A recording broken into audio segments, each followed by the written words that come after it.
Hello friends, good morning. Welcome to my YouTube channel math guide by Manoj Kumar.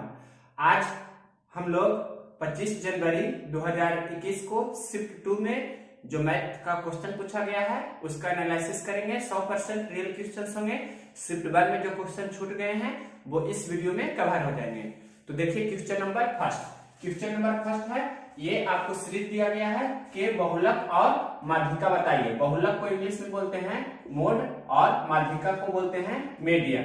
तो कोई भी shift हो, हर एक शिफ्ट में किसी न किसी मतलब या तो माध्यिका या माध्यक या बहुलक कुछ न कुछ हमेशा पूछ ही रहा है। मतलब इस टॉपिक से एक क्वेश्चन फिक्स है, तो इसको हम तीनों बताते हैं। ध्यान से देखिए, सबसे पहले आपको बहुलक निकालने बताते हैं। बहुलक का मतलब क्या होता है? बहुलक का मतलब होता है कि जो संख्या जितना बार आता है, सबसे ज्यादा बार आएगी, वही आपका बहुलक होगी। तो देखिए इसमें दो कितना बार है, तो दो है जो एक दो बार है। दो है कितना? दो बार। उसके बाद देखिए नेक्स्ट 3, एक दो तीन, मतलब तीन कितना बार है? तो तीन है 3 बार। उसके बाद देखिए 3 के बाद 5 लेते हैं, तो 5 कितना बार है? 5 है आपका 2 बार। उसके बाद 5 के बाद देखिए 7, तो 7 भी कितना बार है? 2 बार है।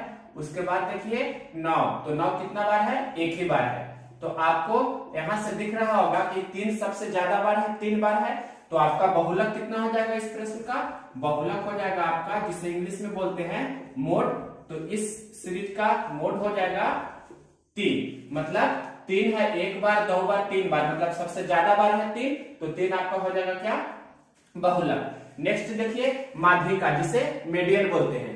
तो माध्यिका निकालने के लिए क्या करते हैं? जो भी दिया रहता है उसे सबसे पहले बढ़ते क्रम में सजाते हैं या घटते क्रम में सजाते हैं, और फिर उसे बीच वाला में जो पड़ता है, तो बीच में अगर जो एक डिजिट पड़ेगा तो वही आपका माध्यिका होगा। अगर जो 2 डिजिट पड़ता है बीच में, तो क्या होगा? दोनों को जोड़ेंगे बटा 2। तो जैसे देखिए यहाँ पर सबसे पहले बढ़ते क्रम में सजाते हैं, क्या निकालने के लिए? माध्यिका, या जिसे माध्यक भी बोल सकते हैं, मतलब इंग्लिश में मीडियन। तो मीडियन निकाल रहे हैं। देखिए सबसे पहले बढ़ते क्रम में सजाइए, तो 2 2 बार है, तो 2 2 हमने लिखा। फिर 3 3 बार है, तो 3 को हमने 3 बार लिखा। उसके बाद 5 2 बार है, तो 5 को हमने 2 बार लिखा। उसके बाद 7 2 बार है, तो 7 को हमने 2 बार लिखा। 9 एक बार है, तो 9 को एक बार लिखे। ये इंक्रीजिंग ऑर्डर, एसेंडिंग ऑर्डर जिसे बोलते हैं, बढ़ते क्रम में लिख दिए। अब टोटल कितना संख्या हो गया? 1 2 3 4 5 6 7 8 9 10। तो 5 इधर से हम छाटेंगे, मतलब इस प्रकार से 1 2 3 4 5 और 5 इधर से, मतलब बीच में जो पड़ रहा है यही आपका होगा क्या? यहाँ पर से बता सकते हैं कि मीडियन या माध्यिका। तो बीच में अगर जो एक संख्या पड़ता है तो आपका वही माध्यिका होता है, लेकिन बीच में 3 और 5 के बीच में पड़ रहा है, तो दोनों को क्या करेंगे? जोड़ देंगे, मतलब 3 + 5 और बटा 2। तो यही आपका हो जाएगा माध्यिका, मतलब 8 बटा 2, जिसे हम बोल सकते हैं 4 भी। यही आपकी हो गई क्या? माध्यिका। नेक्स्ट आपको इसी में हम बता रहे हैं माध्य। माध्य का मतलब इंग्लिश क्या होता है? इसे आप मीन भी बोल सकते हैं या कॉमर्शियल मैथ में इसे एवरेज भी बोलते हैं। तो ध्यान से समझिए, माध्य कैसे निकालते हैं? तो जितना भी प्रेक्षण दिया है सभी का योगफल करते हैं और बटा कुल संख्या करते हैं। तो सभी को जोड़िए, तो जोड़ दीजिए, सिंपल है जोड़ना भी। तो 2 3 5, 5 2 7, 7 3 10, 10 3 13, 13 5 18, 18 5 23, 23 7 30, 30 9 39, 39 और 60, 39 और 7 कितना हो जाएगा? 9 7 16, यानी कि 46 हो गया ना। 39 7 कितना हो गया? 46, और बटा टोटल कितना है?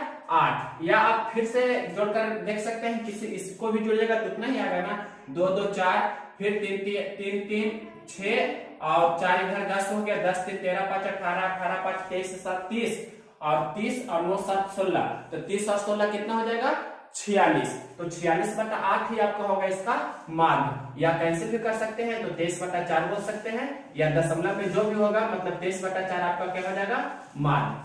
और एक फॉर्मूला भी आपको याद रखना है इसमें कि बहुलक बराबर क्या होता है? बहुलक बराबर होता है 3 गुना माध्यिका माइनस 2 गुना माध्य। ये इंग्लिश में भी आपको ध्यान रखना है कि मोड बराबर होता है 3 टाइम्स ऑफ मीडियंस एंड, मतलब उसमें घटाया जाता है 2 टाइम्स ऑफ उसका मीन। मीन मतलब माध्य। आप टेस्ट करके देख सकते हैं, ये भी कोई 2 दिया रहता है तो एक पूछता है, तो इस प्रकार से आप इसका भी यूज कर सकते हैं, या डायरेक्ट ये फॉर्मूला भी पूछा जा रहा है। अब देखिए क्वेश्चन नंबर सेकेंड, ये sin x प्लस y बराबर 1 दिया है, cos x माइनस y बराबर √3/2 दिया है। तो x और y का मान पूछ रहा है आपसे। इसमें क्या पूछ रहा है, x का मान और y का मान क्या होगा जो। तो साइन में किसका मान 1 होता है, तो साइन 90 डिग्री का 1 होता है। तो यहां पर हम लिख सकते हैं साइन 90 डिग्री। और कॉस में किसका मान होता है √3/2, तो कॉस 30 डिग्री का। तो यहाँ पर लिख सकते हैं कॉस 30 डिग्री। अब ध्यान से देखिए, यहाँ पर x प्लस वाई की जगह पर कितना है 90 डिग्री। तो यहाँ पर हम लिख सकते हैं x प्लस वाई बराबर 90 डिग्री। उसी प्रकार से यहाँ पर x माइनस वाई की जगह पर कितना है 30 डिग्री। तो x माइनस वाई की जगह पर हमने लिखा 30 डिग्री। अब दोनों को हम अगर जो जोड़ देंगे तो plus Y minus Y cut जाएगा और 2x बराबर हो जाएगा 90 और 30 कितना हो जाएगा 120 डिग्री। तो x बराबर कितना हो जाएगा 60 डिग्री। मतलब x का मान हो गया 60 डिग्री। तो x का मान आप समीकरण एक या दो किसी में रख देंगे, मतलब एक में हम रख रहे हैं अगर जो, तो 60 डिग्री प्लस y बराबर 90 डिग्री। तो 60 में कितना जोड़े कि 90 हो जाए, तो y का मान कितना हो जाएगा 30 डिग्री। तो ये समीकरण से हम ऐसे नहीं बनाते हैं, हमने आपको बताया है कि योगफल और अंतर दिया रहता है तो बड़ी राशि निकालना है तो दोनों को जोड़कर 2 से भाग, मतलब x निकालना है तो 90 और 30 120/2 मतलब 60 डायरेक्ट हो गया। और छोटी राशि मतलब y निकालना है तो दोनों को घटा कर 2 से भाग, मतलब 90 में से 30 घटाएंगे तो 60 होगा, 60 को 2 से भाग देंगे तो हो जाएगा 30 डिग्री। तो x हो जाएगा 60 डिग्री और y हो जाएगा 30 डिग्री। जो ऑप्शन होगा आप आंसर कर सकते हैं। नेक्स्ट क्वेश्चन देखिए, HCF पूछा है फ्रैक्शन का।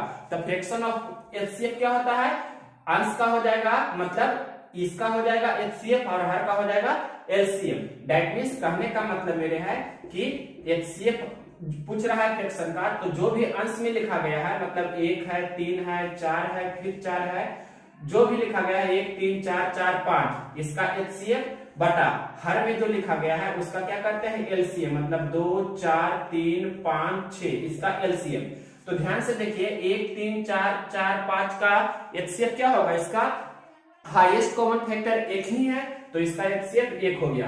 और LCM इसका क्या हो जाएगा, तो 2 4 3 6 का LCM तो 12 होगा और 5 और तो 12 बचे 60, मतलब आपका आंसर हो जाएगा 1/60। लेकिन ध्यान रखिए कोई क्वेश्चन में अगर जो ये कैंसिल होता है तो पहले कैंसिल कर लेंगे, उसके बाद ही इस फॉर्मूला का यूज करके बनाएंगे। मतलब भिन्नों का मासा बराबर होता है अंशों का मासा बटा हरों का लसा। अगर तो यहाँ पर एलसीएम पूछता तो अंश का निकालते, मतलब नोमिनेटर का निकालते एलसीएम और हर का निकालते एचसीएफ।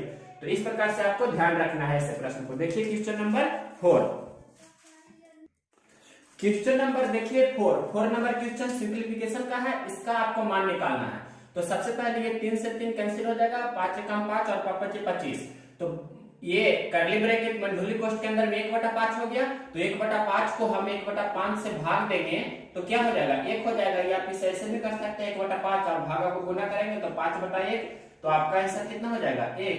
नेक्स्ट क्वेश्चन देखिए क्वेश्चन नंबर आपका 5 नंबर क्वेश्चन है 41 पे पावर 43 प्लस 43 पे पावर 43 किससे विभाजित होगा। 4 ऑप्शन आपका दिया होगा।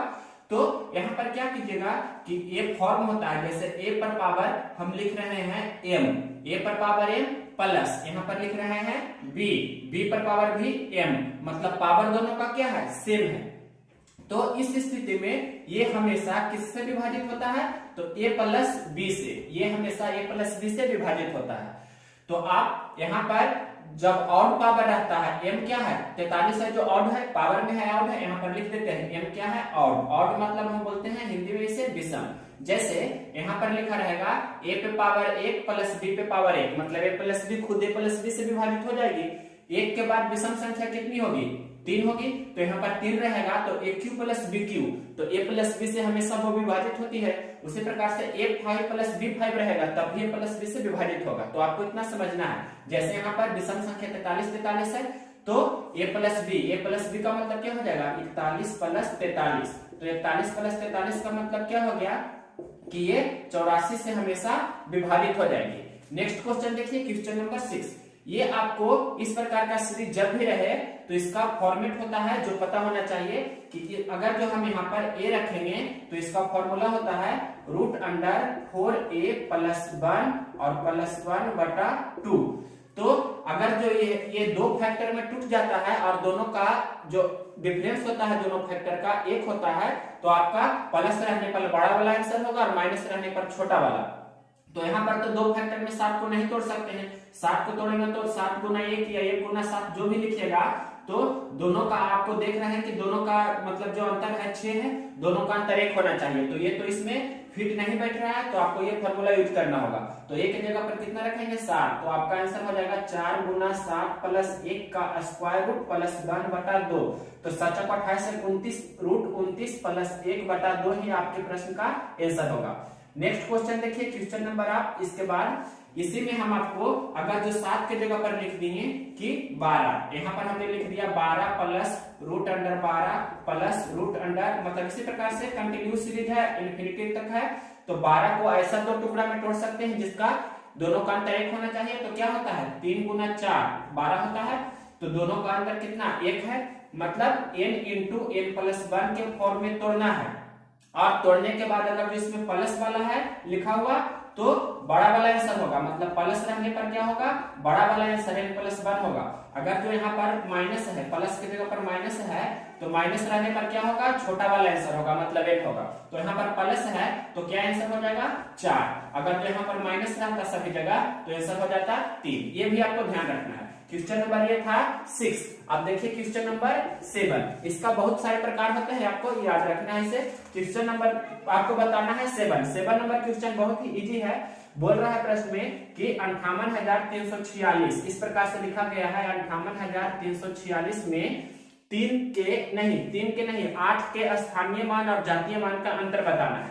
तो 8 के स्थानीय मान कितना हो जाएगा, 8 का स्थानीय मान हो जाएगा 8000 और 8 का अंकित मान कितना हो जाएगा, जिसे जातीय मान बोलते हैं, तो जातीय मान हो जाएगा 8 ही।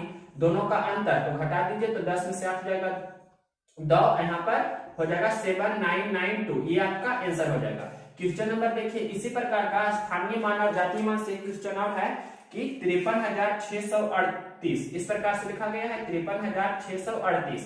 इसमें आपको 3 के स्थानीय मानों का योगफल पूछ रहा है, मतलब प्लेस वैल्यू ऑफ 3, मतलब उसका सम पूछ रहा है। तो 3 के स्थानीय मान पहले इसका कितना होगा, तो 3000 हो जाएगा। और ये 3 का स्थानीय मान कितना होगा, तो ये 3 का स्थानीय मान होगा 30। दोनों को जोड़ देंगे तो कितना हो जाएगा 30 आपके प्रश्न का आंसर हो जाएगा। नेक्स्ट क्वेश्चन देखिए, क्वेश्चन नंबर ये 8 था। और क्वेश्चन नंबर देखिए 9 नंबर क्वेश्चन भी बहुत ही इजी है। इसमें बोल रहा है कि x का 35% का 35% x का कितने परसेंट के बराबर है, मतलब x का 35% फिर इसी का 35%, x का 35% का 35% x का कितने परसेंट के बराबर है, मतलब 8% लिख दिए। तो सबसे पहले दोनों से परसेंट में हमने कैंसिल कर दिया। अब देखिए x से दोनों तरफ भी कैंसिल कर देंगे, ये परसेंट हटाएंगे तो नीचे क्या हो जाएगा बटा 100 हो जाएगा। 35 गुना 35 क्या होता है 1225 बटा 100, तो 12.25 आपका आंसर हो जाएगा। भाग बराबर कितना हो गया 12.25। तो क्वेश्चन नंबर 9 तक किए। अब देखिए 10 नंबर क्वेश्चन। क्वेश्चन नंबर देखिए 10 नंबर क्वेश्चन बोल रहा है कि ये बहुत ही इजी क्वेश्चन है। यदि किसी वस्तु को 850 रुपए में खरीदते हैं और 680 रुपए में बेचते हैं तो कितना परसेंट की हानि या कितना परसेंट का लाभ होता है। तो प्रश्न में बोल रहा है कि किसी वस्तु का कॉस्ट प्राइस है 850 रुपया और उसी वस्तु का सेलिंग प्राइस मतलब विक्रय मूल्य है 680 रुपया। तो यहाँ पर से आपको परसेंटेज लाभ या परसेंटेज हानि निकालने के लिए उसे रेशियो को फॉर्म में ले लाइए। तो 1 0 से 1 0 कैंसिल कर दिए, 17 × 5 = 85 और 17 × 4 = 68। तो 5 रुपये में किसी वस्तु को खरीद रहे हैं, 4 रुपये में बेच रहे हैं, तो क्या हो रहा है 1 रुपया का क्या हो रहा है 1 रुपया का हानि हो रहा है कितना पर 5 पर। तो 1/5 गुना 100 इस प्रकार से कर सकते हैं, मतलब कितना हो जाएगा 1/5 का मतलब कितना हो जाएगा 20% हानि। या इसी का दूसरा अप्रोच आप ऐसे भी बना सकते हैं कि इसे हम 100 पर ले लाते हैं, मतलब 20 से गुना कर देंगे यहाँ और यहाँ भी। तो क्रैमर को 100 बनाना है तो ये 100 हो गया और 20 चौके 80 हो गया। तो 100 में खरीद रहे हैं 80 में बेच रहे हैं, तो डायरेक्ट दिख रहा है कि 20% का क्या हो रहा है लॉस हो रहा है, या लॉस को ही आप हानि बोल सकते हैं, 20% की हानि हो रही है। तो क्वेश्चन नंबर अब देखिए 11 नंबर क्वेश्चन क्या कह रहा है कि एक आयत की लंबाई और चौड़ाई का अनुपात 6:5 है। मतलब ये कोई जैसे आयत है, ये आयत की लंबाई हो गई, ये आयत की चौड़ाई हो गई। तो लंबाई और चौड़ाई का आपके प्रश्न में रेशियो लिखा है 6:5, मतलब 6:5 है लंबाई और चौड़ाई। प्रश्न में दिया है तथा उनका अंतर मतलब लंबाई और चौड़ाई का अंतर 25 है, तो उनका परिमाप बताइए। तो यहाँ पर रेशियो में लंबाई और चौड़ाई का अंतर कितना दिया गया है? 6 और 5 का अंतर कितना है? 1 है।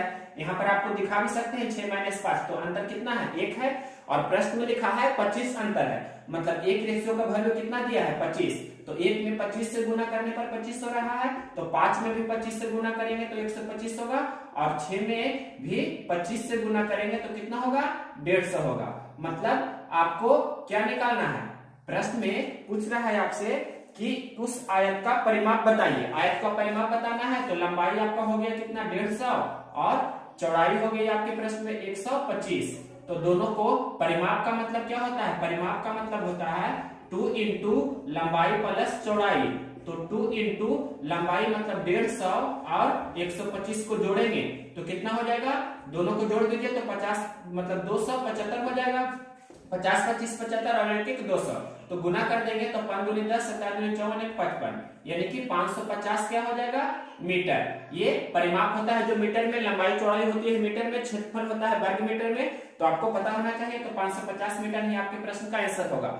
इसका और भी शॉर्टकट अप्रोच क्या है जो देखिए, सबसे शॉर्टकट अप्रोच मात्र इतना में ही बना रहे हैं, ध्यान से आपको समझना है। यहाँ पर आपको प्रश्न में दिया है कि लंबाई और चौड़ाई का अंतर 25 मीटर है ना, तो एक अनुपात का वैल्यू कितना दिया है? 25 मीटर। और यहाँ पर रेशियो में परिमाप कितना हो रहा है? तो परिमाप का मतलब होता है 2 इंटू लंबाई प्लस चौड़ाई। तो 2 इंटू 6 + 5, 6 + 5 मतलब 11, 11 दूनी 22, यानी कि 22 रेशियो का वैल्यू कितना होगा? तो 22 गुना 25, यही आपका आंसर हो जाएगा। तो 22 गुना 25 कीजिए, ये सबसे शॉर्ट अप्रोच है, आपको ये ही परीक्षा में यूज करना है। तो 25 दूनी 50, बाकी 5 और 50 और 5 55, तो इतना मीटर आपका आंसर हो जाएगा। आपको इसका ही यूज करना है। ये तो लॉन्ग मेथड हो गया, जिसे लेंदी बोल सकते हैं। तो ये सबसे शॉर्ट है, इसका यूज कीजिएगा। मतलब एक अनुपात का वैल्यू 25 है और रेशियो में परिमाप कितना है? 22। तो 22 अनुपात का वैल्यू कितना होगा? 22 गुना 25 मतलब 550 मीटर। ऐसे ही आपको बनाना है। क्वेश्चन नंबर 11 के बाद देखिए क्वेश्चन नंबर 12 नंबर क्वेश्चन क्या बोल रहा है कि 1500 रुपया में किसी वस्तु को बेचने पर 20% की हानि होती है, तो 20% का लाभ कमाने के लिए उसे कितना में बेचना होगा? तो आपको पता होगा कि 1500 में बेचते हैं तो 20% हानि होता है। 20% हानि का मतलब 80% में बेच रहे हैं, तो 1500 में बेच रहे हैं, ऐसे कितना बेच रहे हैं? 80% पर बेच रहे हैं। और प्रश्न में पूछ रहा है 20% लाभ पाने के लिए कितना में बेचना होगा? तो 20% लाभ का मतलब होता है 120% पर बेचना, तो 120% से गुना कर देंगे। तो यहाँ पर से परसेंट पहले कैंसिल कर दीजिए, और 1 0 से 1 0 भी कैंसिल कर सकते हैं। तो यहाँ पर 1 0 से 1 0 को हमने ये कैंसिल कर दिया, और ये 8 से कैंसिल कर देंगे, 15 8 20 से। तो ये 15 गुना 150, तो 15 15 कितना होता है? 225, और 1 0 ये मतलब 2250 रुपया आपका विक्रय मूल्य हो जाएगा। या इसका और भी एक अप्रोच है इस प्रकार से कि 1500 रुपये में बेचते हैं तो 20% की हानि होती है। 20% हानि का मतलब 80% पर बेच रहे हैं, यानी कि 80% का वैल्यू आपके प्रश्न में कितना दिया है? 1500 रुपया। तो 1% का वैल्यू कितना हो जाएगा? 1500 बटा 80। तो आपसे पूछ रहा है 20% लाभ कमाना है, मतलब 120% पर बेचना है, तो 120% का वैल्यू कितना हो जाएगा? 120% का वैल्यू हो जाएगा 1500 बटा 80 गुना 120। तो यही चीज इतना नहीं करके शॉर्टकट में हमने इतना लिखा है, और ऐसे ही आपको बनाना है। क्वेश्चन नंबर देखिए 13 नंबर क्वेश्चन क्या बोल रहा है कि किसी बहुभुज के आंतरिक कोण 144 डिग्री है, तो भुजाओं की संख्या बताइए। तो कोई भी पॉलीगन हो, कोई भी बहुभुज हो, उसका आंतरिक कोण और बाह्य कोणों का योगफल कितना होता है? 180 डिग्री। तो भुजाओं की संख्या बराबर होता है 360 डिग्री बटा प्रत्येक बाह्य कोण। तो यहाँ पर आपको फॉर्मूला हमने जो बोला है नोट कर लीजिएगा, जो आपको ध्यान नहीं है तो हम यहाँ पर लिख भी रहे हैं कि किसी भी बहुभुज का आंतरिक कोण और उसका बाह्य कोण दोनों का योगफल कितना होता है? 180 डिग्री, मतलब एक संपूरक कोण के बराबर, 180 डिग्री के बराबर। तो प्रश्न में क्या लिखा है? आंतरिक कोण 144 डिग्री है। ये आंतरिक कोण कितना है? 144 डिग्री। तो यहाँ पर से आप बाह्य कोण निकाल सकते हैं। बाह्य कोण कितना होगा? 144 में हम कितना जोड़े कि 180 हो जाए, या 180 में से 144 घटा दीजिए, तो बाह्य कोण कितना हो जाएगा? 36 डिग्री। तो प्रत्येक बाह्य कोण हो गया 36 डिग्री। अब भुजाओं की संख्या निकालना है, तो क्या होता है? भुजाओं की संख्या बराबर किसी भी बहुभुज की भुजाओं की संख्या निकालना है, तो 360 डिग्री बटा प्रत्येक बाह्य कोण। तो बाह्य कोण कितना हुआ? 36 डिग्री। तो यहाँ पर से 36 को आप 360 में भाग दीजिएगा 36 से, तो कितना होगा? 10। तो भुजा की संख्या कितना हो जाएगा? 10, जिसे हम बोल सकते हैं उस बहुभुज का नाम क्या होगा? 10 भुज। ये आपके आंसर हो जाएगा। क्वेश्चन नंबर इसी वेराइटी का है। क्वेश्चन नंबर आपको बता रहे हैं 14 14 नंबर क्वेश्चन ध्यान से समझिए, बहुत ही इंपॉर्टेंट है, इसे वीवीआई कर रहे हैं, ध्यान से देखिए। दो बहुभुजों के भुजाओं का अनुपात 1:2 है। दो बहुभुज है, मान लिया कि पहला बहुभुज है और दूसरा बहुभुज है। दोनों बहुभुज के भुजाओं, भुजा का मतलब जैसे n हुआ, यही भुजा का अनुपात कितना दिया है आपके प्रश्न में, 1:2 है। दोनों बहुभुजों के भुजाओं का अनुपात कितना दिया है, 1:2, यानी कि पहला बहुभुज की एक भुजा है तो दूसरा बहुभुज की दो भुजा है। आगे प्रश्न में लिखा है कि यदि पहले बहुभुज के आंतरिक कोण 140 डिग्री है, मतलब अब यहाँ पर लिख रहे हैं आंतरिक कोण, तो पहले बहुभुज के आंतरिक कोण कितना दिया है, 140 डिग्री। तो प्रश्न में पूछ रहा है कि दूसरे बहुभुज का आंतरिक कोण कितना होगा, तो ये दूसरे बहुभुज का आंतरिक कोण कितना होगा जो प्रश्न में पूछ रहा है। बस यही आपका क्वेश्चन है, मतलब दो बहुभुज का अनुपात 1:2 है, पहला बहुभुज का आंतरिक कोण 140 डिग्री है, तो दूसरा बहुभुज का आंतरिक कोण कितना होगा जो पूछ रहा है। तो देखिए इसे कैसे बनाते हैं। तो सबसे पहले यहां पर से आप पहला बहुभुज का बाहु कोण निकाल सकते हैं। हमने यहां बताया है कोई भी बहुभुज हो उसका आंतरिक और बाह्य कोणों का योगफल 180 डिग्री होता है। तो पहला जो बहुभुज है उसका आंतरिक कोण दिया है 140 डिग्री, तो यहाँ पर आंतरिक की जगह 140 डिग्री रखेंगे, तो 140 में हम कितना जोड़े कि 180 हो जाए, तो 40 डिग्री। मतलब पहला बहुभुज का बाह्य कोण कितना होगा, 40 डिग्री होगा। अब बाह्य कोण हुआ 40 डिग्री, तो पहला बहुभुज में भुजाओं की संख्या कैसे निकालते हैं, तो भुजाओं की संख्या निकालते हैं 360 डिग्री बटा प्रत्येक बाह्य कोण। जैसे यहाँ पर 36 डिग्री आया था बाह्य कोण, तो यहाँ पर कितना है 40 डिग्री, तो 36 डिग्री बटा 40 डिग्री मतलब कितना हो गया 9। मतलब पहला जो बहुभुज है उसमें भुजाओं की संख्या 9 है, मतलब एक अनुपात का वैल्यू कितना हो गया 9। देख रहे हैं ऐसे भुजाओं, n मतलब क्या है भुजा, तो यही भुजा जो पहला दिया है रेशियो 1:2 दोनों बहुभुज का, तो पहला बहुभुज का भुजा कितना हो गया 9, यानी कि एक अनुपात का वैल्यू 9 हो गया। तो दूसरा बहुभुज है तो 2 अनुपात का वैल्यू कितना हो जाएगा 9 गुना 2 यानी कि 18। तो आपको ये समझना है कि ये बहुभुज दूसरा बहुभुज में भुजाओं की संख्या कितना है 18, ये हमने कैलकुलेट करके निकाला। तो ये भुजाओं की संख्या 18 है, तो प्रत्येक बाह्य कोण कितना होगा, तो प्रत्येक बाह्य कोण हमने बताया अभी आपको कि n बराबर मतलब किसी भी बहुभुज में भुजाओं की संख्या बराबर होता है 360 डिग्री बटा प्रत्येक बाह्य कोण। तो प्रत्येक बाह्य कोण आपको निकालना है, यही ना बाह्य कोण आपको निकालना है कितना होगा जो, और भुजाओं की संख्या कितना होगी 18, तो 18 हम यहाँ पर रख सकते हैं। अब ये कैंसिल कर देंगे, 18 दूनी 36, तो 20 बार में कैंसिल हो जाएगा। तो यहाँ पर से आपको दिख रहा होगा कि तिरछे तिरछे गुना करेंगे तो बाह्य कोण का मान कितना हो गया, बाह्य कोण का मान हो गया 20 डिग्री। तो इस प्रकार से आप यहाँ लिख सकते हैं कि बाह्य कोण कितना डिग्री हो गया 20 डिग्री, बाह्य कोण हो गया 20 डिग्री। तो आंतरिक कोण कितना होगा दूसरा बहुभुज का, दूसरा बहुभुज का बाह्य कोण हो गया 20 डिग्री, मतलब यहाँ पर 20 डिग्री, तो 20 डिग्री में हम कितना जोड़े कि 180 डिग्री हो जाए, तो 20 में हम 160 जोड़ेंगे तभी 180 डिग्री होगा, मतलब दूसरा बहुभुज का आंतरिक कोण कितना होगा 160 डिग्री। बहुत ही इजी था, अगर जो आप नहीं समझे तो दोबारा वीडियो रिपीट करके इसे देख सकते हैं। बहुत ही अच्छे से हमने समझाया है पूरा कंसेप्ट के साथ। दोनों एक ही वैरायटी का क्वेश्चन पूछा गया था, ये इसका सिंपल था और इसका ये एप्लीकेशन था। तो देखते हैं क्वेश्चन नंबर 15। क्वेश्चन नंबर देखिए 14 नंबर क्वेश्चन बोल रहा है x भुजा वाले समबाहु त्रिभुज और x भुजा वाले वर्ग के क्षेत्रफल का अनुपात बताइए। तो सबसे पहले क्या दिया गया है, समबाहु त्रिभुज, x भुजा वाले समबाहु त्रिभुज है। ये आपका समबाहु त्रिभुज है जिसका साइड्स दिया है x, और ये है आपका स्क्वायर, स्क्वायर का मतलब क्या हो गया वर्ग, मतलब इसका चारों साइड्स आपका x है, चारों साइड है x। तो इसका क्षेत्रफल क्या हो जाएगा, समबाहु त्रिभुज का क्षेत्रफल होता है √3/4 गुना भुजा का स्क्वायर मतलब x स्क्वायर, और वर्ग का क्षेत्रफल होता है भुजा का स्क्वायर। तो x स्क्वायर से x स्क्वायर कैंसिल हो जाएगा, तो √3/4 और रेशियो कितना हो जाएगा 1/1 लिख सकते हैं। क्रॉस मल्टीप्लिकेशन करेंगे तो कितना हो जाएगा √3 गुना 1, तो √3 और 4 गुना 1 मतलब √3/4 आपके प्रश्न का आंसर हो जाएगा। क्वेश्चन नंबर देखिए 15 नंबर क्वेश्चन क्या बोल रहा है, किसी वस्तु की कीमत में 20% की कमी करते हैं तो उसके मूल्य में कितना वृद्धि करें कि उसके खर्च में कोई परिवर्तन नहीं हो। 20% की कमी कर रहे हैं तो डायरेक्ट आपको बताना है 20/80 गुना 100, मतलब यही आपका इतना परसेंट क्या हो जाएगा वृद्धि। तो हल भी कर सकते हैं, तो 20 चौके 80, 1/4 का मतलब कितना हो गया 25% वृद्धि। इसका शॉर्ट अप्रोच और भी है, दूसरा मेथड ऐसे भी बना सकते हैं। क्या लिखा है 20% की कमी ना, तो 20% कमी का मतलब क्या हो जाएगा कि पहले कितना था 100 रुपया मूल था, तो बाद में 20% की कमी हो गया, इसका मतलब 80 हो गया। रेशियो में 5 से कितना हो गया 4 हो गया, 25 20 चौके 80। तो बोल रहा है कि कितना की वृद्धि करें, तो 4 से हमें 5 जाना है तो 1 की वृद्धि करना होगा 4 पर ना, तो 1/4 गुना 100, यही आपका होगा प्रतिशत वृद्धि। तो इस प्रकार से भी आप इसे बना सकते हैं, तो इसका मतलब 25% होगा। तो सिंपल क्वेश्चन है, इसमें कलम लगाने की भी आवश्यकता नहीं है। क्वेश्चन नंबर 15 के बाद देखिए क्वेश्चन नंबर 16 नंबर क्वेश्चन भी इजी है। बोल रहा है कि बहुपद x पर पावर 4, मतलब इस प्रकार से कोई बहुपद है px बराबर, आपके प्रश्न में लिखा गया है x पे पावर 4 प्लस x पे पावर 3, उसके बाद minus x square plus x plus 1, minus x square plus x plus 1, ये कोई बहुपद है जो x माइनस 3 से विभाजित हो जाती है, तो इसका शेषफल कितना होगा। ये बहुपद को हम x माइनस 3 से अगर जो भाग देते हैं तो पूरा पूरी भाग लग जाती है, तो पूरा पूरी भाग लग जाती है, इसका मतलब इसका जो फैक्टर होगा x माइनस 3 यानी कि x बराबर 3, तो ये इसमें हम रखेंगे x का मान, तो ये शून्य हमें प्राप्त हो जाएगा, वही शेषफल होगा। तो x के जगह पर क्या रखेंगे 3 और इतना बराबर क्या करेंगे 0, तो हल कीजिए, मतलब आ जाना चाहिए अपने आप।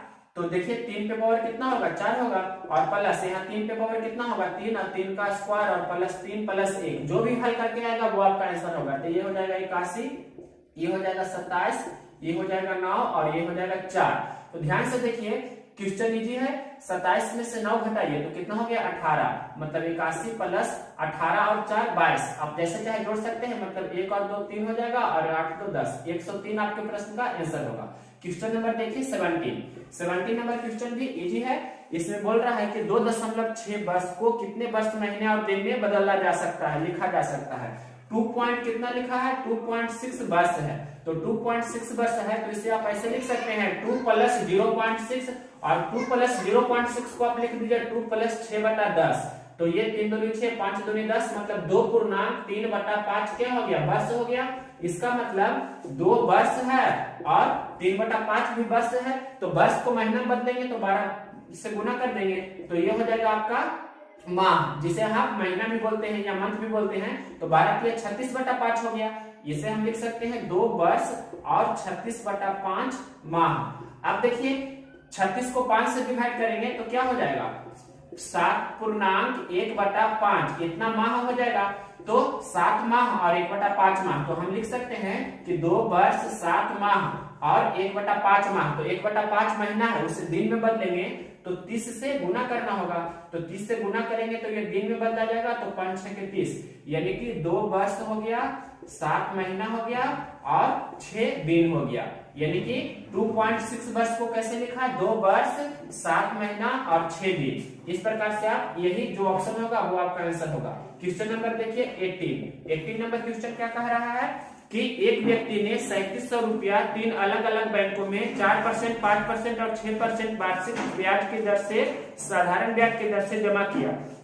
यदि ब्याज की दर समान हो तो तीनों बैंकों में जमा धन कितना कितना रुपया था। मतलब कोई व्यक्ति है जो 37,000 रुपया 3 बैंक में जमा करता है 4%, 5% और 6% के वार्षिक साधारण ब्याज की दर पर, और ब्याज की दर समान है। तो जब भी प्रश्न में ब्याज की दर समान रहता है तो मूलधन का रेशियो क्या होता है, मूलधन का रेशियो आपको पता होगा P1:P2:P3 क्या होता है 1 मतलब R1T1 1 R2T2 और 1 R3T3।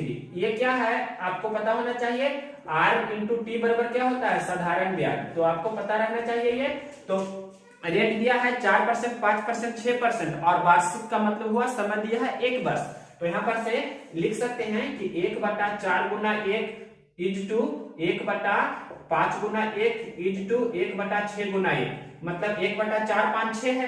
तो इसका पहले एलसीएम निकाल लेंगे तो कितना हो जाएगा 12×5 = 60, तो 15 इज टू यहाँ 12×5 = 60 होगा और 10×6 = 60 होगा, मतलब 15 12 10 हो जाएगा मूलधन का रेशियो।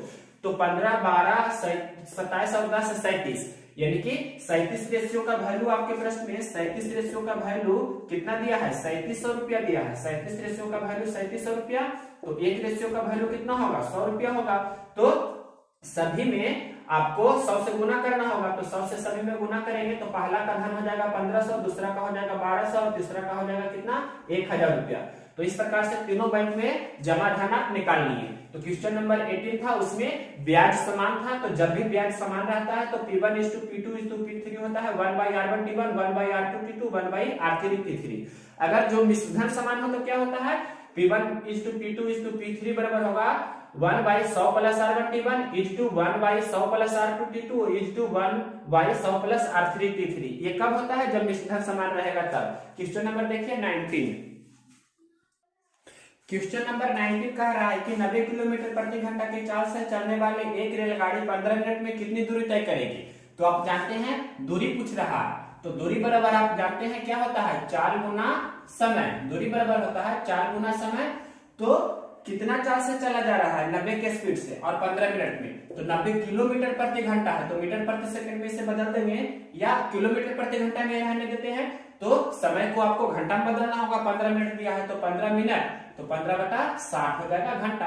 अब इसे हल कर लीजिए, तो सिंपल है। देखिए कैसे हल करते हैं। 15 चौके 60 और 2 दूनी 4, 45 दूनी 90, 45/2 का मतलब कितना हो जाएगा? 22.5। 22.5 को लिख सकते हैं 22.5 हो जाएगा किलोमीटर। लेकिन ऑप्शन में मीटर में दिया होगा, तो किलोमीटर को मीटर में बदलने के लिए 1 किलोमीटर में 1000 मीटर, तो 22.5 किलोमीटर में कितना होगा? 22.5 गुना 1000, ये हो जाएगा मीटर। जिसे बोल सकते हैं 225 और 00 होगा एक, ये तो दशमलव से 10 से 10 कैंसिल हो जाएगा, मतलब इतना मीटर।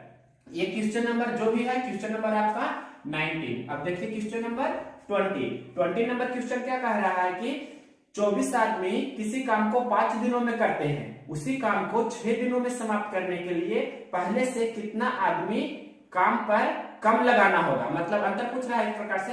तो देखिए 24 आदमी किसी काम को 5 दिनों में पूरा करता है, तो यही जो काम पूरा हुआ टोटल, इस काम को कितना आदमी पहले 6 दिनों में पूरा करेगा? पहले आपको ये निकालना है, 6 दिनों में काम को समाप्त करना है। तो 24 25 20 से, तो 6 में कितना से गुना करें कि 120 हो जाए? तो 20 से आप डायरेक्ट बता सकते हैं। तो ये दोनों का अंतर कितना हो गया? 20 और 24, दोनों आदमियों का अंतर कितना है? 4। तो यही आपके प्रश्न का आंसर हो जाएगा। या आप यहाँ पर 20 हम कैसे लाए हैं, ऐसे भी कर सकते हैं। 6 चौके 24, तो 4 5 20, इस प्रकार से यहाँ पर 20 हो गया। और 24 और 20 का अंतर कितना हो गया? 4। तो यही आदमियों का अंतर पूछ रहा है, मतलब 4 आदमी कम लाना होगा। क्वेश्चन नंबर देखिए 21 नंबर क्वेश्चन बहुत ही अच्छी क्वेश्चन है। इसमें बोल रहा है कि 1 रुपये में 10 संतरे या सेब जो भी है बेचने पर 30% का लाभ होता है, तो 1 रुपये में कितने संतरे खरीदे? 1 रुपये में कितना? 1 रुपया में बेचा जा रहा है। आपको कॉस्ट प्राइस प्रश्न में पूछ रहा है, सेलिंग प्राइस कितना दिया है? सेलिंग प्राइस दिया है आपके प्रश्न में 1 रुपया में 10 संतरा बेचने पर 30% का लाभ होता है। तो रुपया बटा वस्तु लिखते हैं, मतलब 1/10, ये हो जाएगा आपका सेलिंग प्राइस। और 30% क्या लिखा है प्रश्न में? लाभ। तो क्रयमूल्य निकालना है, तो क्रयमूल्य कैसे निकालते हैं? 30% लाभ, तो 30/100 होता है, तो लटकर मतलब 100/130 से गुना कर दीजिएगा। तो क्रयमूल्य निकालना है आपको, तो विक्रयमूल्य कितना है? 1/10, और 30% लाभ पर कितना होगा क्रयमूल्य? तो 100/130। अब 2 जीरो से कैंसिल कर देंगे, तो 1/13 रुपया हो गया। इसका मतलब क्या? 1 रुपया हुआ है, तो 13 क्या है? वस्तु है। मतलब हर में रहता है जो वस्तु और अंश में रहता है जो रुपया। तो बोल सकते हैं कि 1 रुपया में 13 वस्तु या संतरा जो भी होगा या सेब खरीदेगा। यही आपके प्रश्न का आंसर होगा। नेक्स्ट क्वेश्चन देखिए, क्वेश्चन नंबर 20 के बाद क्वेश्चन नंबर 21 नंबर क्वेश्चन क्या बोल रही है? ये कह रहा है कि 15 आदमी या 25 औरतें किसी काम को 22 दिनों में करते हैं, तो 9 आदमी और 18 औरतें उसी काम को कितने दिनों में करेंगे? 15 आदमी या 25 औरतें हैं, 15 आदमी है और 25 औरतें हैं। तो M फॉर मैन मतलब आदमी, W फॉर वुमन मींस औरत। तो रेशियो निकाल लेंगे, 25 25 5 15, तो आदमी और औरत का रेशियो हो गया 5:3। तो 15 मतलब 15 25 75 या 25W, तो 25 75। यानी कि आप ऐसे भी लिख सकते हैं कि 15 गुना 5 लिखिए या 25 गुना 3 लिखिए, मतलब 75 आदमी या 75 औरत किसी काम को कितने दिन में? 22 दिनों में कर रहे हैं। तो यही प्रश्न में बोल रहा है आगे कि 9 आदमी और 18 औरतें, मतलब इस प्रकार से लिखा है 9M + 18W कितने दिनों में करेंगे? तो 20 दिन यहाँ पर लिख देते हैं। अब इसे आपको निकालना है, तो M के जगह पर कितना रखेंगे? 5, तो 9 गुना 5 प्लस D के जगह पर, W के जगह पर 3 रखेंगे, तो 18 गुना कितना हो जाएगा? 3। 9 × 5 = 45, 18 × 3 = 54, 54 45 को जोड़ेंगे तो कितना होगा? 99। अब हल कर लीजिए, यहाँ पर एक बार और लिख देते हैं, 15 गुना 5 गुना 22 और यहाँ 99 गुना D। तो देखिए 11 दूनी 22, 11 नमा 99 और 3 3 9, 3 5 15, तो 5 25 दूनी 50/3 हो जाएगा। मतलब डी कितना दिन हो गया 50/3 का मतलब 16.2/3, ये जिसे बोल सकते हैं 16.66 डेज। इतना दिन आपका आंसर हो जाएगा। नेक्स्ट क्वेश्चन देखिए, क्वेश्चन नंबर आपका ये था 21, अब क्वेश्चन नंबर 22 नंबर बता रहे हैं। 22 नंबर क्वेश्चन देखिए कह रहा है कि 1 प्लस tan थीटा बराबर √3 है। किस प्रकार से लिखा है? 1 प्लस tan थीटा बराबर कितना लिखा है? √3। तो आपसे प्रश्न में पूछ रहा है √3 cot थीटा -1 का मान कितना होगा। तो देखिए इसे कैसे बनाते हैं। सबसे पहले tan थीटा बराबर कितना हो जाएगा? tan थीटा बराबर हो जाएगा +1 उस तरफ है तो -1 √3 -1। tan थीटा बराबर कितना हो गया? √3 -1। तो cot थीटा कितना होगा? cot थीटा होगा 1/√3 -1। अब इसे परिमेयकरण कर देंगे, √3 + 1 से गुना करके, तो आपको यहाँ पर से इसका मान हो जाएगा cot थीटा का, अंश में तो हो जाएगा √3 + 1 और हर में हो जाएगा a - b * a + b, तो √3 का स्क्वायर 3 और 1 का स्क्वायर 1, 3 - 1 2, मतलब डिनोमिनेटर में हो जाएगा 2। अब इसे हम अलग अलग करके भी लिख सकते हैं या ऐसे ही रहने दे सकते हैं। तो cot थीटा के जगह पर हम यहाँ पर रख देंगे कितना, ये तो आपको पूछ रहा है, तो √3 × √3 + 1 और बटा 2 और -1, जो हल कर आएगा यही आपका आंसर हो जाएगा। क्वेश्चन नंबर देखिए 23। नंबरिंग में अगर जो मिस हुआ है तो हो सकता है, लेकिन क्वेश्चन सभी जो भी है सभी करा रहे हैं। लास्ट क्वेश्चन है, क्वेश्चन देखिए 2 क्वेश्चन और है। 26.5 घंटा को मिनट में बदलिए। 26.5 घंटा लिखा है, 26.5 घंटा है, इसको आपको मिनट में बदलना होगा। मतलब कितना मिनट होगा जो, तो 1 घंटा में 60 मिनट, तो 26.5 घंटा में कितना होगा? 26.5 गुना 60 मिनट। मतलब इसे अगर जो हम पूर्णांक में करें तो 26 दूनी 52, 53/2 घंटा हो गया। तो 53/2 घंटा है तो मिनट में बदलेंगे तो 60 से गुना करना होगा, और 2 से 30 दूनी 60, मतलब गुना कर देंगे तो 0 3 तिया 9 और 5 तिया 15, 3 तिया 9 और 5 तिया 15, 1590 क्या हो जाएगा? मिनट हो जाएगा। सेकंड में पूछता तो फिर 60 से गुना कर देते, या इसी में डायरेक्ट 3600 से गुना कर देते, मतलब 26.5 घंटा है। तो 26 दूनी 52 और 1 53, 53/2 घंटा हो गया। 1 घंटा में 60 मिनट, तो 53/2 घंटा में 53/2 गुना 60, आप जैसे चाहे बना सकते हैं, और इससे हमने गुना कर दिया, यही आपका आंसर हो गया। क्वेश्चन नंबर देखिए 24 नंबर क्वेश्चन क्या बोल रहा है? ये कह रहा है कि यदि मूलधन 16,000 रुपया है, समय 2 वर्ष है, रेट 10% है, और आपको ब्याज की दर अर्धवार्षिक हाफ ईयरली है, तो अमाउंट या सीआई जो भी पूछ रहा है। तो प्रश्न में आपको ब्याज की दर क्या दिया है? प्रश्न में अर्धवार्षिक, तो अर्धवार्षिक रहता है तो क्या करते हैं, दर को जो भी है जितना दिया है उसका आधा करते हैं। तो दर दिया है 10%, तो 10% का आधा करेंगे, मतलब दर हो जाएगा 5%। और टाइम आपके प्रश्न में दिया है कितना? 2 वर्ष, तो समय को दुगना करते हैं, तो 2 गुना 2, समय कितना है? 4 वर्ष। तो यहां से आपको 5% की दर से 4 वर्ष का सीआई निकाल लीजिए, या आप शॉर्टकट वे में ऐसे भी यूज कर सकते हैं कि अमाउंट निकालना है अगर जो, तो 16,000 रुपया अगर जो मूलधन दिया है तो 16,000 गुना 105 बटा, मतलब कितना हो जाएगा? 100, इतना पर पावर कितना हो जाएगा? 4। बाई फॉर्मूला यूज करेंगे कि 5 75 से 20 25 100, तो यहाँ पर से 20 गुना 20, मतलब ये कितना बार होगा? 20 गुना 20 गुना 20 4 बार होगा ना, तो 20 गुना 20 गुना 20 4 बार होगा, तो 1 0 तो रह जाएगा और 3 0 तो कैंसिल हो जाएगा, और 4 का मतलब यहाँ पर कितना हो जाएगा? 16, और 16 से 16 ये कैंसिल हो जाएगा, तो नीचे में सिर्फ 10 बचेगा, ऊपर में 21 पे पावर 4, यानी कि 21 पे पावर 4 बटा 10 ही आपका आंसर होगा। तो 21 पे पावर 4 को लिख सकते हैं 441 गुना 441 बटा 10। इसका जो कैलकुलेशन करके आएगा वही आपका आंसर होगा। वीडियो ज्यादा लंबा हो रहा है इसलिए हम और भी 1-2 क्वेश्चन है लेकिन रहने देते हैं। तो इस वीडियो में जितना हो सका हमने पूरा कवर किया सभी क्वेश्चन को लगभग। तो यह वीडियो पसंद है तो इसे लाइक करें और शेयर करें। नेक्स्ट वीडियो हम लोग जो छूटा गया है, जैसे 18 जनवरी और 19 जनवरी को हमने अभी तक नहीं कराया है, और 21, 22, 23 वाला भी नहीं हुआ है, तो वो सभी को हम लोग कवर करेंगे। इसे आप अगर जो इसमें कुछ नया सीखे हैं तो इसे दूसरे सोशल ग्रुप्स में शेयर कर सकते हैं, व्हाट्सएप, इंस्टाग्राम, फेसबुक, जहां भी हो आपकी मर्जी।